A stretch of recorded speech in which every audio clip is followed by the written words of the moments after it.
Welcome to the Vent Box with Keisha Jackson. Let it out, get it off your chest. Who are we talking to? Hey girl, this is Low 28. Hi, Low 28. Yeah, I'm going to be talking about what it's like dating a narcissist. Okay. You're dating a narcissist. Yes. Okay. And so how does that make you feel? Like what's going on with you? So I kind of wanted to, talk about what it does to your self-esteem after a long period of time. And, I feel like those relationships are some of the hardest to get out of because... Okay, so let's talk about you. I don't want to talk about what it does to anyone else but you. So let's keep it focused on your situation. What happened? Do you have any specific incidences you'd like to talk about? Yeah, so I've been, with this person for a while now, on and off, and they've cheated multiple times, and I made the mistake of letting them back, getting back together with them. And it's always the same cycle of turning it around on me. Everything is my fault. And then I slowly start to think, oh, maybe I am, the one causing them to cheat. Maybe I am the one that's crazy that pushed them away, So it's an exhausting cycle. So let me ask you something. What makes you say he's a narcissist? Is it because what you say sounds more like he's just controlling and he's very good at manipulating, but narcissism, not so much. So what is it about him that you feel is narcissistic? Things that trigger him are, he doesn't like when he has a hard time with empathy. And that was the big thing I saw as our relationship went on was, when I would want a certain reassurance or him to be empathetic towards a situation I was going through, it would anger him, and that would trigger him to anger because he didn't want to deal with emotional situations. Okay. Okay, so he might be coming from a place of pain. A lot of people block pain because they don't want to deal with it. So maybe, lack of empathy. That's a real thing. But what about it makes it about him? Oh, I mean, I find that every single time I need to talk about something going on with me, anytime, it's like it is immediately turned around on, well, he's the victim. Well, I went through something worse. And and the way he talks about himself is like an elevated sense of reality of, he doesn't think he does anything wrong, never apologizes, never able to admit that he does something wrong. Okay. So every time he has cheated in the relationship or, been verbally abusive, there's never an apology. It's always, well, this was because of what you did. Oh, so that sounds like a huge control issue that he has. Narcissistic, yes, it's one of those traits, but it's a trait of narcissism. But it seems as though, I'm sure you have plenty of examples to give, because if a person is being verbally abusive to you, then it's likely that they have that trait. I want to ask you this, if you feel comfortable with it. How old are you? I'm 28. Okay, so that's where your name comes from. Okay, I just wanted to make sure. So it's really about, first of all, how long were you in a relationship, or have you been in a relationship with this person? On and off about 4 years. Okay. Okay. And what do you think the reasons are or have been for you taking this person back? I know that I have my own codependent issues when it comes to him. I know that I see a difference between who I am now versus who I was before I met him when it comes to my self-esteem. Okay. And those are reasons why I continue to take him back, because whether I do love him. I am in love with him for sure, but I think there's deeper issues as to why I continue to take him back. And that's because for some reason I feel like, what if I don't find somebody else that's better? What if I'm not worthy of finding someone else better? So I'm so afraid to let him go. That's a legit thing to say. It's interesting that you say that you question whether or not you're worthy of anyone else, because a lot of times people don't recognize that in themselves. They don't recognize their own need as being part of the reason why you choose the mate that you choose. You know what I mean? So right. I think it's not only interesting, but I think that puts you a step ahead of many, because you are able to recognize that in yourself. But as far as him, let me ask you this. Are you safe? Do you feel safe? The crazy part is, and I'll use the word narcissist just because I have had a long time to think about this. And I think one quality of narcissists that keeps women coming back to them is their ability to at times make you feel like you're only safe with them, right? Mm-hmm. It's part of the mental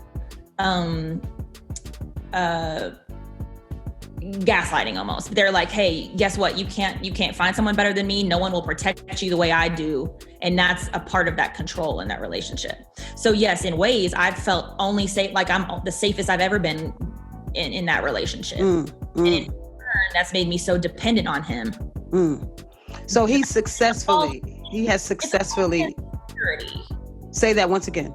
It's a false sense of security that they give you. Okay. And so you're aware of this false sense of security, yet it's something that I've had a long time to think about these things and try to, thank goodness I've got a tight circle of friends that have pointed these things out to me in the past of, this is how you're changing. This is how, you're letting this person do this because of your issues. You know what I mean?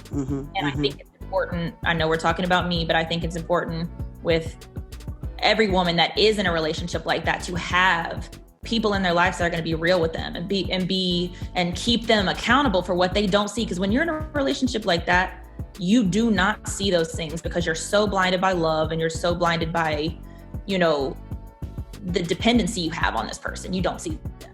Yeah, I think that when you're in these relationships, first of all, you don't see it because it comes so slowly. It doesn't happen like we're in the fairy tale stage and everything is great and, we want to be around each other. We want to talk to each other all the time. And then, that first incident happens. And because it's been so good, we tend to ignore it and think that this is an isolated situation. And then it starts to happen more repetitively and more repeatedly. And then that person tends to, you don't realize that this person is chipping at your self-esteem. You don't realize that this person is telling you, they're not telling you that you're beautiful. They're not telling you that you can do it. I'm here, I got you. You know what I'm saying? And they show those signs just enough to keep you where you are, but they chip away at you slowly but surely, just enough to keep you where you are. So, it's pretty, that this type of a situation can be very detrimental. So the question is, and because you didn't really answer the question the first time around, you told me that you felt safe or feel safe. Are you still with this person? No, actually, as of a couple days ago, we are not together anymore. Okay. So you didn't say that you were safe. You said that this person successfully made you feel like you were safe. So my question is today, are you safe? Are you in a safe environment? You're not with this person anymore, but 2 days removed is not necessarily removed, especially when you've been back and forth doing the same kind of a thing for a while. So are you safe? Physically, yes, I'm safe. Okay. Yeah. Okay, yes. That's good to know. It's also good to know that you've taken a step away. Mm-hmm. You know what I mean? And you're able to look at the situation from the outside looking in at times. Know that this feeling is not going to last. Know that there are going to be highs and lows. And you will be very tempted to go back to this person. Right. But when a person is verbally abusive to you, you have to be careful because that can often turn into physical abuse. So you have to be very careful, and it's a cycle. Clearly you've been in a cycle, and the question is when you will get out of that cycle. It's all on you, and it takes a lot of courage, and it takes more time than we think. And there are people on the outside looking in that will quickly judge you for not having left because they feel like, oh, if it was me, I'm stronger than that. But you can't allow outside influences to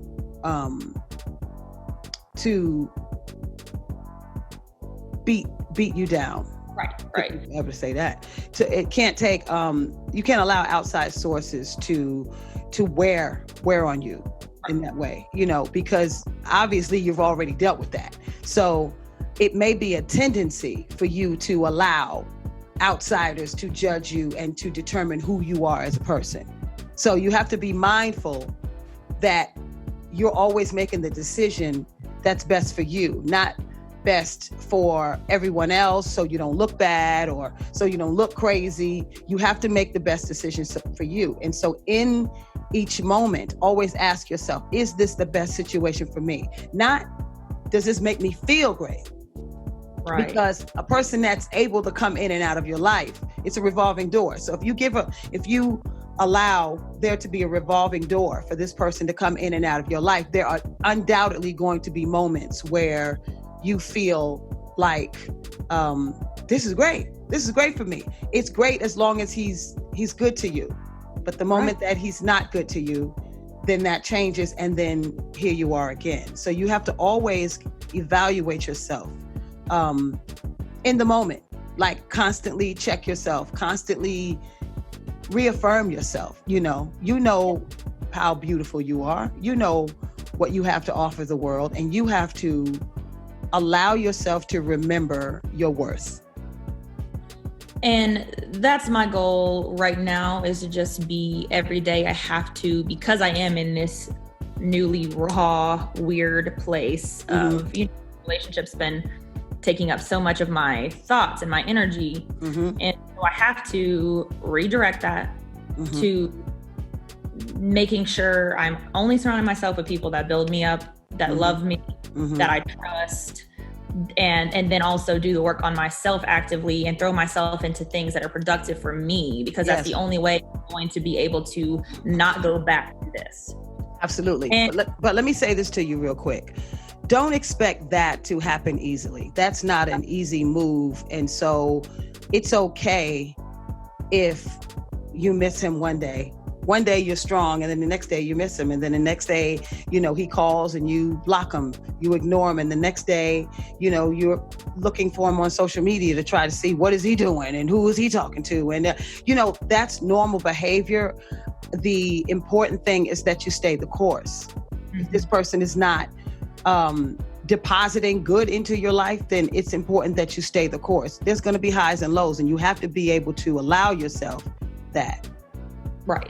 You know what I mean? I mean, there's already times in the day today I've had that were already hard, Yeah. I mean, waking up and not, and it's just a habit, like wanting to tell this person this or that, or tell him this or that. It's like, it's a whole, I have to train my brain to think completely differently now. Yeah, but it's not going to happen in one day. So I want to keep reiterating that. Like, so you had a date, you had some time this morning, and you had moments this morning. But, I think when you distract yourself with positive affirmations and things that make you feel good about yourself, then that's helpful.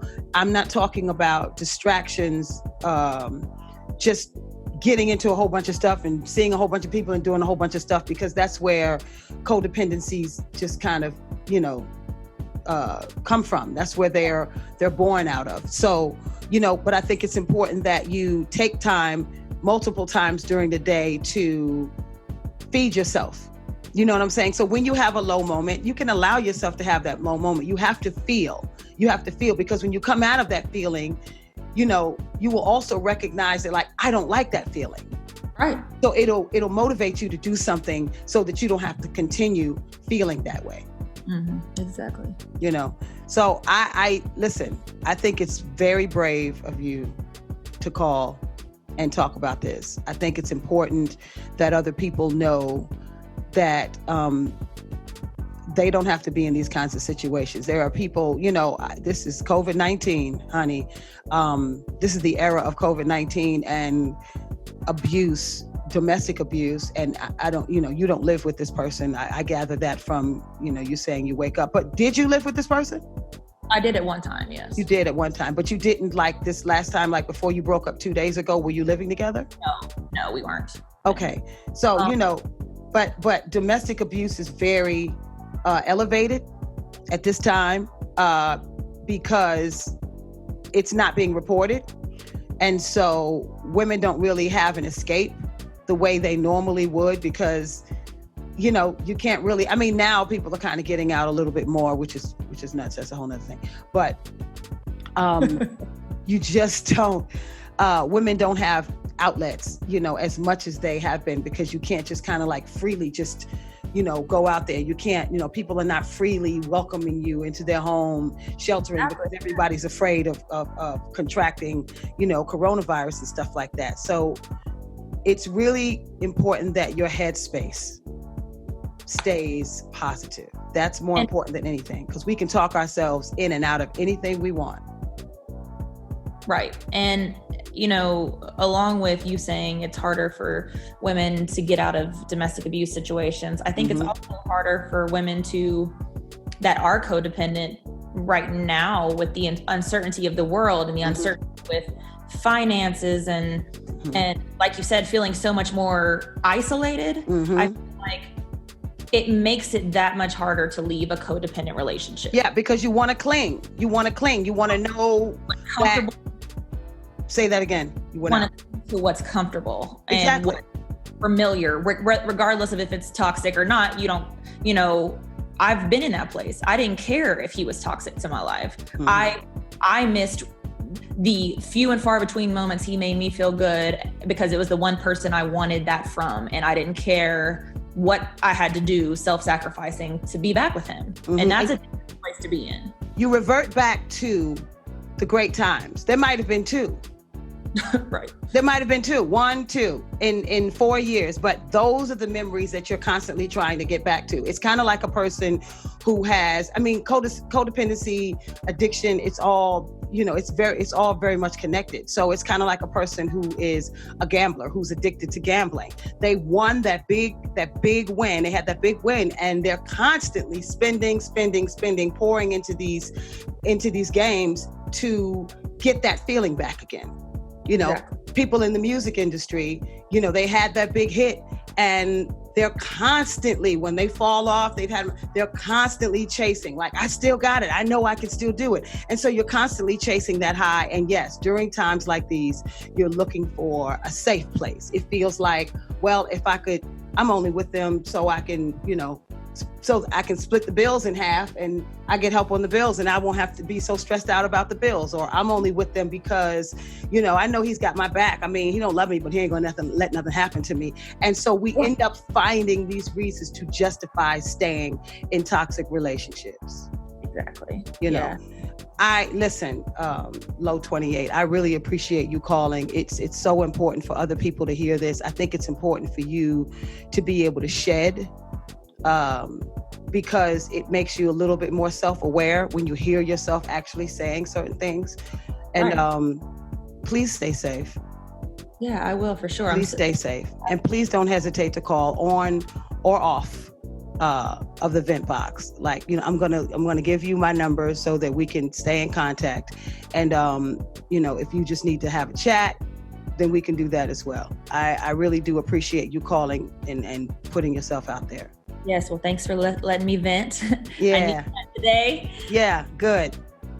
That's already one positive thing in the day. Try to keep it going. Give yourself like marks. And like I said, give yourself small goals so that you can achieve them. Achievable goals. Okay, I didn't call him for the first 3 hours. Okay, I did that. Now let me see if I can make the next 3 hours. You know what I'm saying? Then it'll go into the day. Then it'll go into the week. Then it'll go into the month. And so you have to give yourself achievable goals when you're dealing with difficult issues. Right. Okay? All right, love. Well, I appreciate you for calling. Thank you so much. All right. Talk to you soon. Bye. Thanks for checking out the Vent Box with Keisha Jackson. You can catch it every Wednesday, so please subscribe and follow Facebook, YouTube, Instagram, Twitter at Vent Box Pod. That's Vent Box Pod. And if you need to vent, please shoot me an email at ventboxpod@gmail.com or give me a call, 404-941-0338. See you next week.